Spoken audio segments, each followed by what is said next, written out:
യുടെ അവസാന മണിക്കൂർ 31. പിശാചിൻ്റെ തന്ത്രങ്ങൾ. നിബന്ധിച്ച ദൂതന്മാർ എല്ലായിടത്തുമുണ്ട്. എൻ്റെ കുഞ്ഞുങ്ങളെ, കരുതലോടെ ഇരിക്കുക. അവർ നിങ്ങളെ പാപത്തിൽ വീഴുന്നതിൽ നിന്ന് തടയില്ല, എന്നാൽ അവർ നിങ്ങളെ പ്രാർത്ഥിക്കുന്നതിൽ നിന്ന് തടയും. കുഞ്ഞുങ്ങളുടെ ഹൃദയത്തിൽ ദൈവത്തിൻ്റെ സ്നേഹത്തെക്കുറിച്ചുള്ള സംശയം അവർ ഇടപെടാതെ കുത്തിവെക്കും. ഇന്ദ്രിയങ്ങളുടെ പ്രലോഭനത്തെ ആയുധമാക്കിക്കൊണ്ട് അവർ നിങ്ങളുടെ വഴി തെറ്റിക്കും. അവരെ അകറ്റി നിർത്താൻ ശക്തമായ പ്രാർത്ഥനയാണ് വേണ്ടത്. സാത്താനും അവൻ്റെ ദുഷ്ടാരൂപികളും വളരെയധികം ശക്തരാണ്. അവർ അത്ര എളുപ്പമൊന്നും വിട്ടുകൊടുക്കില്ല. എൻ്റെ അടുത്തേക്ക് സഹായത്തിനായി വരാൻ ആഗ്രഹിക്കുന്നവരെ അവർ തടയും. എൻ്റെ പിതാവിൻ്റെ രാജ്യത്തിൽ പ്രവേശിക്കാൻ ഒരുക്കം വേണം. എന്നാൽ നനച്ചിരിക്കാത്ത സമയത്ത് അനേകർ വീണു പോകത്തക്ക വിധത്തിൽ ആത്മാക്കളെ വഴിതെറ്റിക്കാനായി ചടുല നീക്കങ്ങൾ നടത്താൻ സാത്താന് കഴിയും.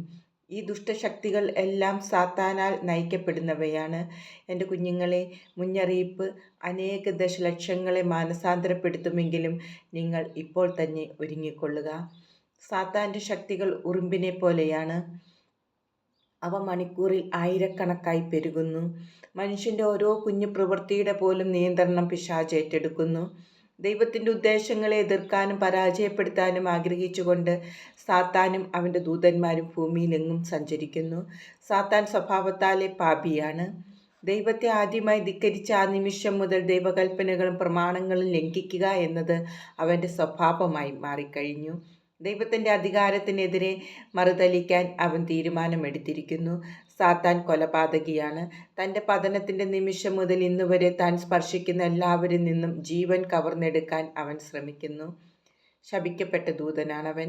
തൻ്റെ ഇരകളെ കൊല്ലാൻ അവൻ ഉപയോഗിക്കുന്ന ആയുധം അവരെ പാപം ചെയ്യാനുള്ള പ്രലോഭനത്തിൽ അകപ്പെടുത്തുക എന്നതാണ്. സാത്താൻ ഒരു നുണയനാണ്. സാത്താനും അവൻ്റെ അനുയായികൾ എല്ലാവരും നുണ പറയുന്നു. അവൻ നുണ പറയുന്നതിൻ്റെ കാരണം അവൻ നുണയനാണെന്നത് തന്നെയാണ്. അത് അവൻ്റെ സ്വഭാവമാണ്. എന്നാൽ സാത്താൻ പറയുന്നത് എല്ലാം നുണയല്ല. അവന് വിശുദ്ധ ഗ്രന്ഥത്തിൽ നിന്ന് ഉദ്ധരിക്കാനും കഴിയും. അതുവഴി അവൻ ദൈവത്തിൻ്റെ സത്യത്തെ വ്യാജവുമായി കൂട്ടിക്കലർത്തുന്നു. സാത്താൻ പ്രകാശത്തിൻ്റെ ദൂതനായി വേഷം കെട്ടുന്നതിൽ അത്ഭുതപ്പെടേണ്ടതില്ല എന്ന് ബൈബിൾ പറയുന്നത് അതുകൊണ്ടാണ്. ആരും ദൈവത്തിൽ വിശ്വസിക്കരുതെന്നാണ് സാത്താൻ്റെ ആഗ്രഹം. താനാണ് മനുഷ്യരുടെ ഏറ്റവും നല്ല കൂട്ടുകാരനെന്നും അവർക്ക് തന്നെ ആശ്രയിക്കാമെന്നും എല്ലാവരും വിശ്വസിക്കണം എന്നാണ് അവൻ്റെ ആഗ്രഹം. ദൈവം ഒരു നുണയനാണെന്നും സത്യം പറഞ്ഞു തരാൻ കഴിയുന്നത് തനിക്ക് മാത്രമാണെന്നും എല്ലാവരെയും കൊണ്ട് വിശ്വസിപ്പിക്കാനും അവൻ ശ്രമിക്കുന്നു. ഇതിനിടയിൽ നിങ്ങളെ കബളിപ്പിക്കാനായി ചില സത്യങ്ങളും അവൻ പറയും. വിശുദ്ധരെ അടിച്ചമർത്തി പീഡിപ്പിക്കുന്നവനാണ് സാത്താൻ. ദൈവത്തിൻ്റെ വചനത്തെ മാത്രമല്ല അവിടുത്തെ ജനത്തെയും നശിപ്പിക്കാൻ അവൻ ആഗ്രഹിക്കുന്നു. അവൻ മനുഷ്യരെ കപടനാട്യക്കാരാകാൻ പ്രലോഭിപ്പിക്കും.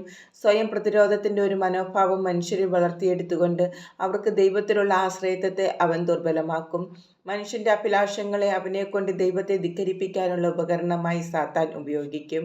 മനുഷ്യരെ അടിച്ചമർത്തി ദുരിതത്തിലാഴ്ത്തുന്നതിന് അവൻ കാരണമാകും. സുവിശേഷത്തെ എതിർത്ത് നിൽക്കാനായി അവൻ ഇറങ്ങിത്തിരിക്കും. ചുരുക്കി പറഞ്ഞാൽ ഇതൊക്കെയാണ് അവൻ്റെ തന്ത്രങ്ങൾ. അവൻ എപ്പോഴും പ്രവർത്തന നിരതനും അതേസമയം വളരെയധികം സൂത്രശാലിയും ബുദ്ധിമാനും അറിവുള്ളവരും സൂക്ഷ്മബുദ്ധിയുമാണ്. എൻ്റെ കുഞ്ഞുങ്ങളെ, നിരന്തരം ആവർത്തിച്ചുകൊണ്ട് എന്നെ വ്രണപ്പെടുത്തുന്ന നിങ്ങളുടെ ഗൗരവമേറിയ പാപങ്ങളിൽ നിന്ന് നിങ്ങൾ അകന്നു മാറുക തന്നെ വേണം.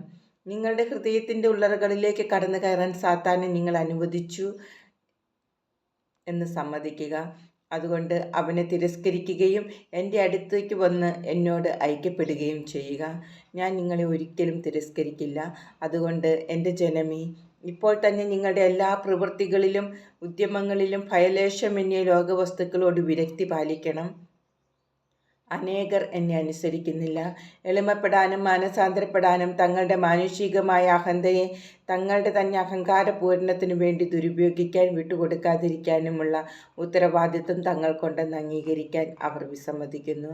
മനുഷ്യൻ ഒന്നും കാണുന്നില്ല, കേൾക്കുന്നുമില്ല. ഈ നിമിഷത്തിൽ അവർ അനുഭവിച്ചു കൊണ്ടിരിക്കുന്നത് എന്താണോ, ഇനി അങ്ങോട്ട് അവർ അനുഭവിക്കാൻ പോകുന്നത് എന്താണെന്നോ എന്നതിനെക്കുറിച്ച് യാതൊരു ഭയവും അവർക്കില്ല. എന്തെന്നാൽ അവർ ഇതൊന്നും ഗൗരവമായി എടുക്കുന്നില്ല. വിശ്വസ്തരായിരിക്കാനും വിശ്വാസത്തിൽ സ്ഥിരതയുള്ളവരായിരിക്കാനും ഞാൻ അനേക തവണ നിങ്ങളോട് ആഹ്വാനം ചെയ്തു. എന്നോട് ചേർന്ന് ജീവിക്കുന്നവരിൽ അശാന്തിയും ആകുലതയും ഉളവാക്കാൻ വേണ്ടിയാണ് പിശാച് വരുന്നത്. അനേകർ ഇത് തിരിച്ചറിയുന്നില്ല. എന്നാൽ ഞാൻ നിങ്ങളോട് പറയട്ടെ, പിശാച് മനുഷ്യരുടെ ചിന്തകളെ ആക്രമിക്കുന്നത് അവരിൽ അശാന്തിയും തെറ്റിദ്ധാരണയും മനോക്ഷോഭവും ജനിപ്പിക്കാനും അവരിൽ നിന്ന് തെറ്റായ പ്രതികരണങ്ങൾ പുറപ്പെടുവിക്കാനുമാണ്. എൻ്റെ പ്രിയജനമേ, ആത്മാവിൻ്റെ ശക്തിയിൽ നിന്ന് നിങ്ങളെ തന്നെ വേർപെടുത്താൻ നിങ്ങൾക്ക് കഴിയില്ല. എൻ്റെ സ്നേഹം ഐക്യത്തിലേക്കും, ഐക്യം ഒരുമയിലേക്കും, ഒരുമ ക്രമത്തിലേക്കും, ക്രമം എന്നോടുള്ള അനുസരണത്തിലേക്കും നയിക്കുന്നു. അനുസരിക്കുന്ന ഏതൊരുവനും അഹങ്കാരത്തിൽ നിന്ന് വിമുക്തനാണ്.